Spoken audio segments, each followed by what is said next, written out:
Welcome back to the Deep Dive, where we take a scalpel to your sources and extract the knowledge you need fast. Mm-hmm. Today, we are tackling a condition that is, it's so common, it's often just dismissed as a cosmetic bother, Yeah. acne.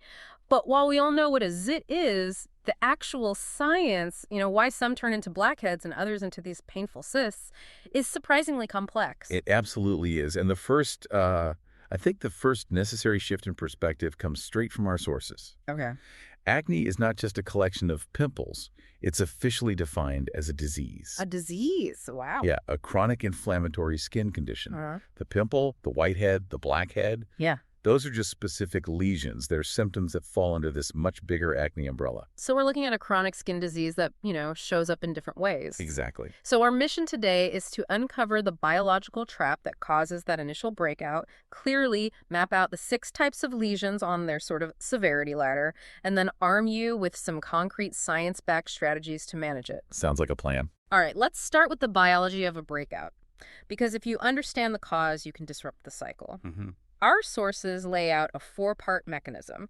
So what are the 4 things that have to happen for this condition to start?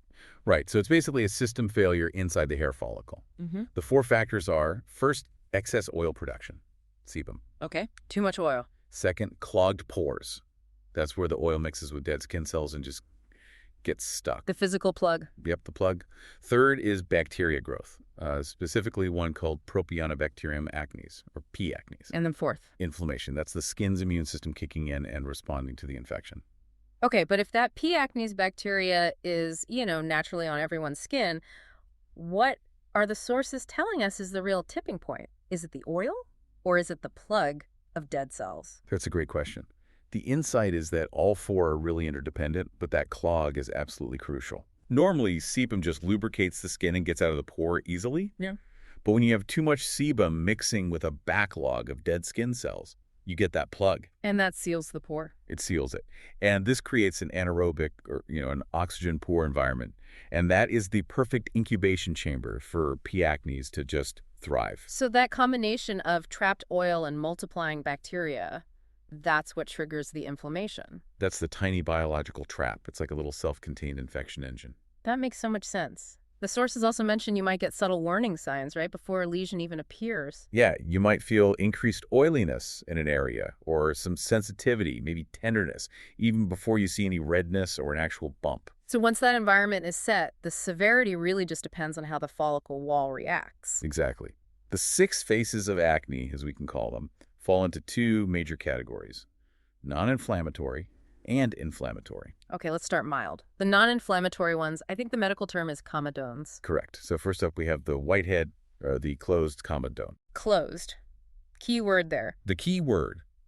This is where the pore is clogged with oil and cells, but the skin stays closed over the top. So it's all trapped inside. All trapped. And because it's not exposed to the air, it keeps that small, white, or flesh-colored look. It's non-inflammatory, so no major redness. And then you have its counterpart, the blackhead, the open comedone. Right.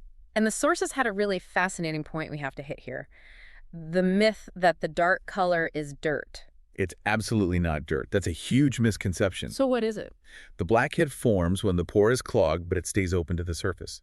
The dark color is just the result of the trapped material, the oil and dead cells oxidizing when it's exposed to the air. It's just basically rust.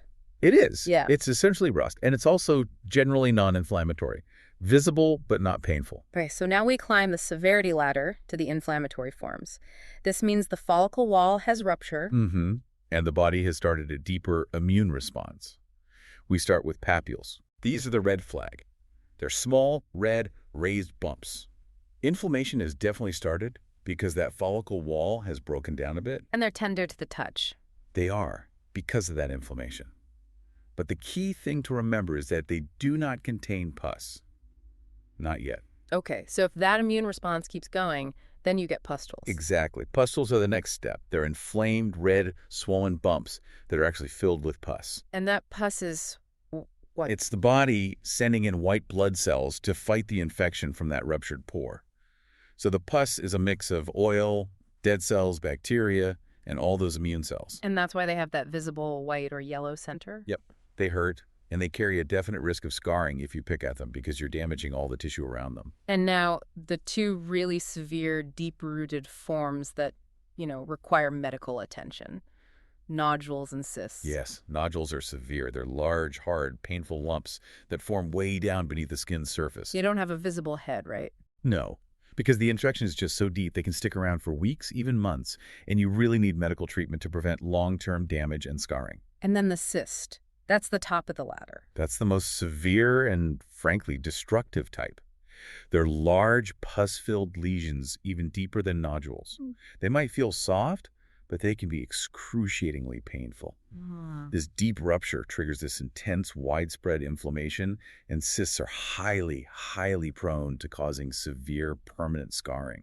Things like ice pick or boxcar scars. So if you see or feel those, the message is, see a professional immediately. Immediately. Don't wait. Let's pivot a bit to location. Where does acne usually appear? The face is obvious, especially the T-zone. Forehead, nose, and chin, yeah. That's because of the dense concentration of oil glands there. But the source material really emphasizes body acne, too. It does. The back, chest, shoulders, and buttocks are all really common sites of acne, yeah. The back and shoulders are especially prone because clothing can trap sweat and oil against the skin. That friction just makes the clogging process worse. It's a form of what we call acne mechanica. Interesting. So let's talk internal factors. Why are some people just more predisposed?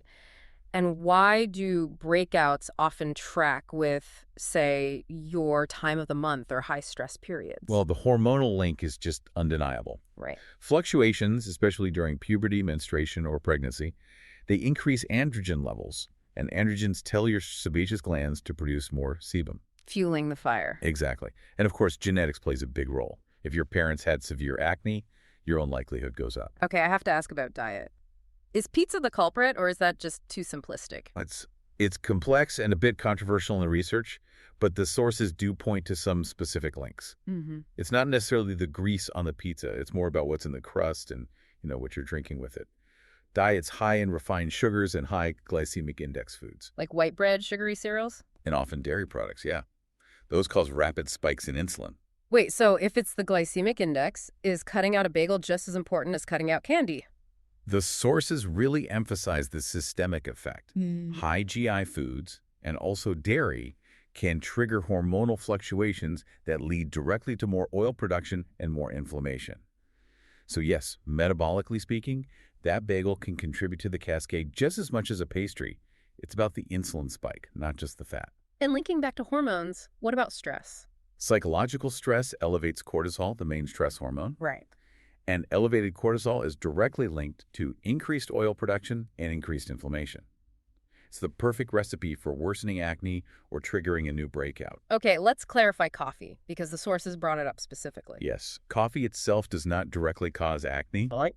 But if you're loading it up with dairy and sugar, or if the caffeine itself is elevating your stress hormones, then it's absolutely a contributing factor in that whole environment we just described. Right. So once acne is active, we need a strategy. When should you put down the over-the-counter cream and actually see a professional? I think you should go if the acne is severe, if it's persistent, or if it's just completely unresponsive to OTC treatments after, say, a few months. And definitely if you have those deep ones. Well, absolutely. If you have painful cysts or nodules, you need medical advice immediately because the risk of permanent scarring is just so high. There's a psychological part, too. Yes, never discount that. If acne is affecting your emotional well-being, your self-esteem, causing anxiety, that is a very valid reason to seek help. So if you do go to a doctor, what does the full treatment spectrum look like beyond what's at the pharmacy? Well, the first step is often those OTC topicals, benzoyl peroxide, which kills bacteria and reduces inflammation. And salicylic acid. Right, which is an exfoliant. It helps dissolve those plugs. Okay. But for more severe cases, you need prescriptions. Okay, like what? Things like topical retinoids to promote cell turnover, maybe oral antibiotics to reduce the bacteria load, hormonal treatments, and then the big gun is isotretinoin. Which is reserved for very severe cases. Very severe resistant cases. It profoundly reduces oil production all over the body, so it comes with side effects. So knowing all that, the goal is really prevention. What 5 steps did the sources say are absolutely crucial? Consistency and gentleness are key. First, a consistent, gentle cleansing routine, morning and night. Okay, number 2. Use non-comedogenic and oil-free products. That just means they're specifically formulated not to clog pores. Makes sense. 3. Avoid touching or picking your face. You're just transferring bacteria and risking a rupture. 4 is maintain a balanced whole food diet and stay hydrated. And 5, manage stress and get enough sleep to regulate those cortisol levels we talked about. That emphasis on the right formulation seems key. Let's look at some of the specific ingredients the sources mentioned to see how they attack those 4 factors. It's definitely a multi-pronged approach. For example, some topical treatments use things like botanical extracts. Like tea tree oil. Exactly, which has proven antibacterial and anti-inflammatory properties. So that directly addresses the bacteria and the inflammation factors. And what about for dealing with the physical clog? That's where gentle exfoliation comes in. An example might be a scrub that uses really fine particles to gently remove dead cells. That's great for tackling blackheads and preventing whiteheads from forming in the first place. And then we see these sort of more sophisticated clinical products like hypochlorous acid sprays, HOCl. That sounds very medical. It is a medical-grade approach. HOCl actually mimics a substance your own body produces to fight infection. Wow. So it's designed to balance the skin's pH, soothe itching, and reduce redness by acting as an antimicrobial. It's a way of targeting the inflammation by sort of copying the body's natural immune response, but gently. So what does this all mean for you? We've learned that acne is a complex chronic skin disease. It's driven by a systemic biological failure sebum, clogging bacteria and inflammation. And it ranges so dramatically in severity from a surface-level whitehead all the way down to a deep, painful, scarring cyst. And that severity is why consistent proactive management is just so crucial. The cost of waiting is high. How so? Well, without proper management, the condition often gets worse. You get chronic breakouts, intense inflammation, and you develop severe permanent scarring.